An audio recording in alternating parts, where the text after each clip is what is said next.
All right, folks, the next step is to get a MIG gun set up. I've got my MIG gun here. This has been coiled up properly. When it's coiled properly, a 15-foot MIG gun, there should be, again, 4 strands on top and ultimately 3 on the bottom. That creates a coil that is approximately the length of your forearm. I feel personally, it's just personal preference, that's not an industry standard, but that is a coil size that is easy to manage, but also doesn't damage the liner inside the gun. Liners are covered in another video, and I won't get into that today at all. But basically what we want to do is give your MIG gun a good checkup. Make sure that your plugs are in good shape. On the far end of the MIG gun, you have rubber O-rings. These O-rings have got a little bit of damage. I want to keep that in mind. It could cause some problems, certainly if they're chewed up badly. What will happen is when the gas comes in from the feeder, it actually comes in here, there's a small hole in this opening.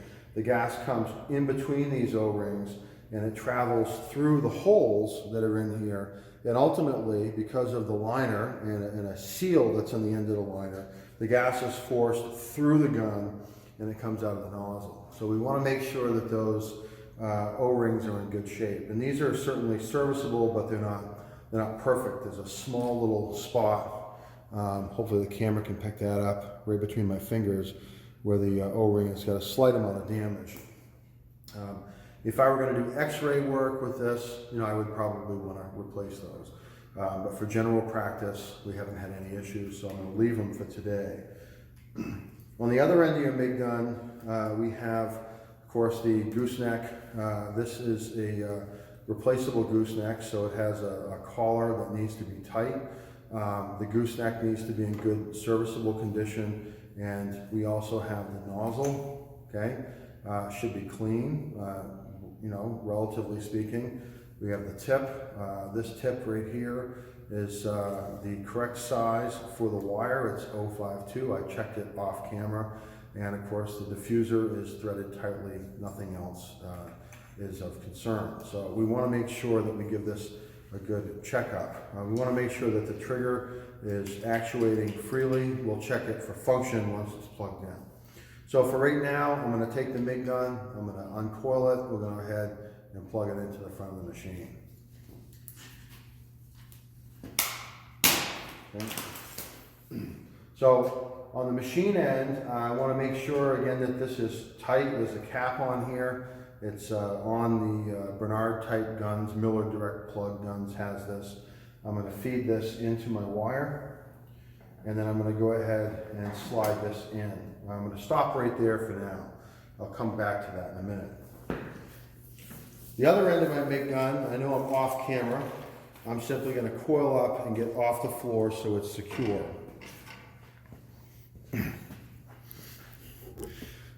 So right now I have the MIG gun hanging. I want to make sure that the trigger is not in contact with anything. Again, that's very important at this stage of the game. So we'll bring the camera in and we will take a little bit closer look at what we have going on right here. On this particular feeder, this is a critical part of this setup. So I want to spend just a few minutes of time on this. In general, okay, when the MIG gun is connected, we want to make sure it's plugged all the way in. I have a nut here. Every feeder has its own means of holding the MIG gun in. In this case, it's a clamp, and I want to make sure that that MIG gun goes all the way in. When it does, the end of the MIG gun is very close to the drive rolls, and we want to have minimal gap. A little bit more light, I know this is really bright, shows that again that gap is minimal. What can happen is if the MIG gun is not plugged all the way in, not only will you lose gas coverage because the gas comes in through this casting on the back side and it will not be aligned with the O-rings. In fact, you can see one of the rubber O-rings right there and the holes. So clearly the gas isn't going to come through. But also this large space here will allow the wire to buckle, okay? As the drive rolls are pushing through, the wire will kink and it will bend up like my finger and it will cause a jam right there, which we want to avoid. So again, the MIG gun needs to be all the way in, and this clamp, while it doesn't need to be tightened down generally with pliers, needs to be snug. One common problem of under tightening that is the friction in the MIG gun as the wire is pushing through will actually shove the MIG gun out.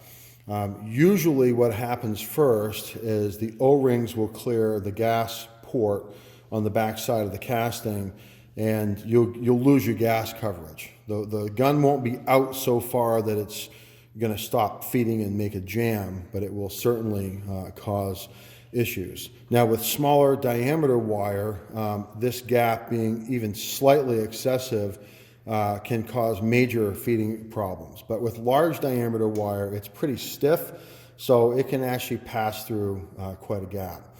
Another unique problem to this particular feeder, and this is the last thing I'll really cover on this topic of simply plugging the MIG gun in, which seems like it should be easy, but the devil's in the details, folks. There's actually a small clip right here. I'm going to try to provide some light with my flashlight that's not too obnoxious. I know it's hard here, but basically there's a small clip, and that little clip is what holds this whole upper half onto the machine.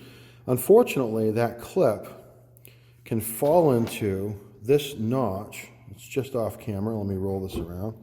Can actually fall into this notch on the MIG gun. So if I push this back in, again, I'm going to roll the camera around, and the lighting is really crazy. I really apologize for this.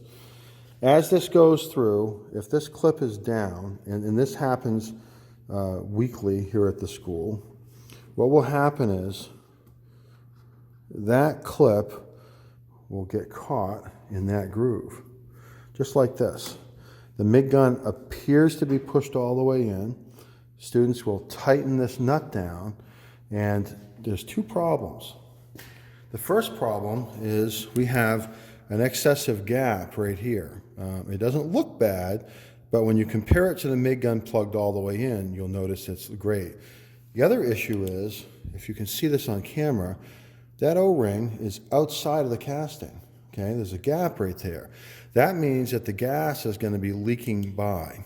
You might get some gas coverage, but you're not going to get full gas coverage. So on the Miller 22A feeder, which they don't make anymore, maybe this is why, although it's a solid feeder, it's just one of these weird things. On that Miller 22A feeder, again, that has to be up, and the MIG gun has to be pushed all the way in. And again, you can see now, hopefully, that the gap here is much smaller. Okay, so in terms of plugging in the MIG gun, there is more than meets the eye. Finally, the plug itself, we're going to make sure is in good connection. It's a trigger loop, so there's only two pins connected. It only goes in one way. Just press lightly, rotate it, and when it gets to the correct position, it will drop in place. There we go. And then we lock the locking collar down. Okay, that locking collar does not have anything to do with the electrical connection.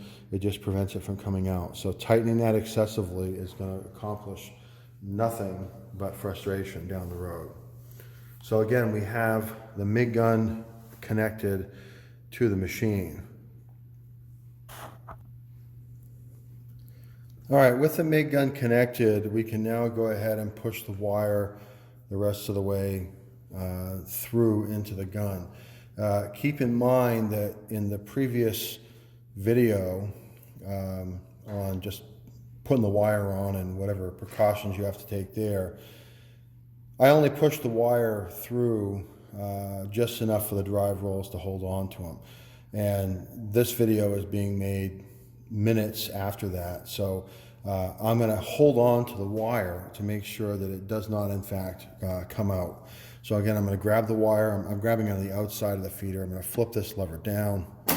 Okay, and that's just how it is on the Miller machine. And then I'm going to shove this wire through a little bit further. Now what I notice immediately is that I'm having difficulty pushing the wire through. And you can see, hopefully, on the camera, that I have a misalignment of the drive rolls. This is actually fairly common. You would think that manufacturers these days with high tolerances and CNC machines could manufacture a machine that did not require an adjustment for the drive rolls to be lined up. But it just doesn't work that way, folks. The drive rolls have to be aligned so the wire passes through the center of this tube into the center of the MIG gun. You can do that by simply making an adjustment with an Allen wrench on the Miller machine, a 3/16 Allen wrench. I'm going to back the camera out here a little bit. Goes into the drive side, and by tightening this, again, turning this clockwise, the whole assembly goes in, which is what we need here. The groove is too far out, and if we loosen it, the whole assembly goes out. The top side, this is called the idler side. This is just designed intentionally loose so that it will kind of find its way. But right now, if we were to lock this down, this would force the wire hard over and it would rub on these and it would not feed well at all. So that wants to be a clear, smooth path through. That should be checked every time, especially if you're switching from a small diameter wire to a large diameter wire, because the liner is designed to take a variety of sizes of wire. The larger the wire is, the harder it is for the wire to fit through the liner. So a tiny amount of misalignment may not affect a small wire at all, because it'll still fit through the large hole. But a large diameter wire, if it's misaligned even slightly, will not feed well at all. So again, on this particular feeder, this is how it works. Some feeders have a set screw in the drive rolls. Some use shims. There's all kinds of ways to do this. Ultimately, you need to be familiar with your equipment. So I'm going to turn this, and as I turn this, you can see that the drive rolls, I'm going to try to keep my hand out of the way, but as you can see as I rotate this pin, the drive rolls are moving in, and again, they're going into alignment. So right there we have it aligned. I'm simply going to verify this by looking at this. I'm going to pull the camera out of its stand real quick. We'll go handheld so you guys can see what I'm seeing. I want to make sure that that wire is going dead through the center, and it looks pretty good right there, okay? I can again move this in or out. I'm just making adjustments here, and I want to make sure that the wire, I'm going to press it with my finger, is in the middle of that groove. Okay, that is critical. Okay, so right now the drive rolls are correctly aligned. Do not overlook that step. Okay, that will cause all kinds of trouble. The next step after they're aligned is to lock down the tension. And I'm going to return the camera to its stand here for just a second, so please bear with me. And I'm going to back out the zoom. The drive roll tension is one of these things that people, for some reason, they just think that more is better. More is not better. In fact, this tension knob turns hard because it has been over tightened by students in the past. However, the tension adjustment is, some machines, there's actually like what looks like a calibrated scale, so you can, return the tension for a specific wire size if you want. This machine doesn't have that. But ultimately, we're going to feed this up. This simply is a spring-loaded tab, and it locks on. I'm going to press the jog button, and I'm going to make sure that it's feeding correctly. So I could use the trigger, but again, here I'm just choosing to press the jog button. Kick the power on, and I'm going to check the jog button. So right now it's feeding the wire through, okay? I'm going to assume that the tension is okay, but we'll check it once it comes out through the other side. In the meantime, we're going to take a look at the machine setup from a little bit further away, and I will go over how to adjust that tension. So let me back the camera up here.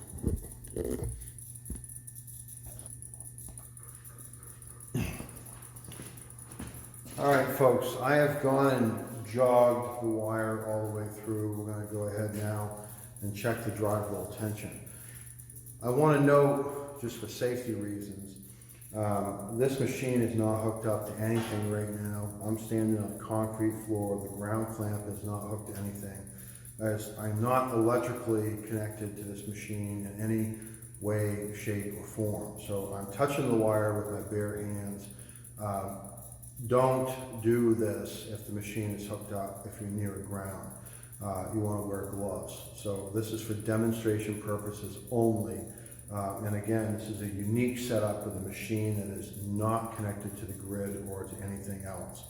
But essentially what we're going to do is we're going to pull the trigger, and I'm going to check the wire by letting it ball in my hand. Now right now, if I hold back on the wire, it's grinding in here. It's not feeding it through. That grinding action will actually grind away because of the knurling. It's like a file. It'll grind a four sides onto the wire. It'll be like eating a cob of corn, four sides. It's going to make this very difficult to feed. And in fact, it will take metal particles and push them into the liner. And again, look at the liner video on the maintenance side, the maintenance page, for more information on that. But essentially what I want to do is I want to be able to have this wire curl into my hand and form a reasonably tight ball. Right now, it's not doing that. It's also important to note, and again, this is more information on the liner side, that my MIG gun right now is not curled up into small balls. That would make it worse. So it's not straight, but it's minimally curved. So I'm going to tighten this knob down. I'm going to go about a half a turn at a time. Again, this one turns hard because it's been damaged. It's been over tightened. I'm going to check it again. Okay. And right now that is feeding good. So what I'm going to do from there, and this is off camera, this will be on the floor. I'm going to create a single loop about this size on the floor, okay, with the MIG gun. And I'm going to check this one last time. So let me break off the excess wire here. So with one loop of the MIG gun, I'm going to make sure that it feeds into a small ball, okay? And it does. I'm creating a curve of wire in my hand. You can see the size, about the size of my palm. And if it does that, that's all the tension you're going to need, folks. Do not just over tighten this. I'm telling you right now that if you do it with 023, 025 wire, you're going to hate life, okay? It's going to shear the wire off right in here, create what's called a bird's nest, a little ball like I did, only because the wire feed speeds tend to be high. It's going to make a mountain of a mess in a second. So that's it in terms of drive roll tension, okay? The next thing we're going to focus on, really in this setup, and this all goes together with hooking up the MIG gun. I know it seems like we're covering a lot, but we need to check the tension on the spool, okay? You can't do that until the MIG gun is on. So we're going to do that next.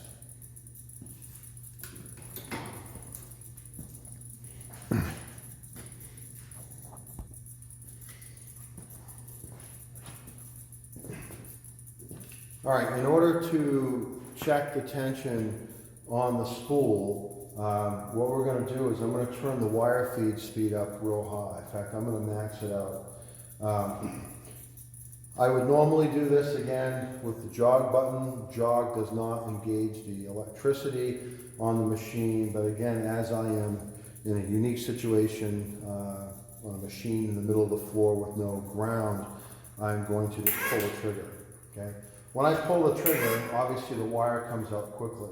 Now this roll has got slack in it from the previous video. I purposely let it go, so I'm going to take some of that slack out. And when I let go of the trigger, I can see that the wire continues to free spool a little bit, okay? It's not bad.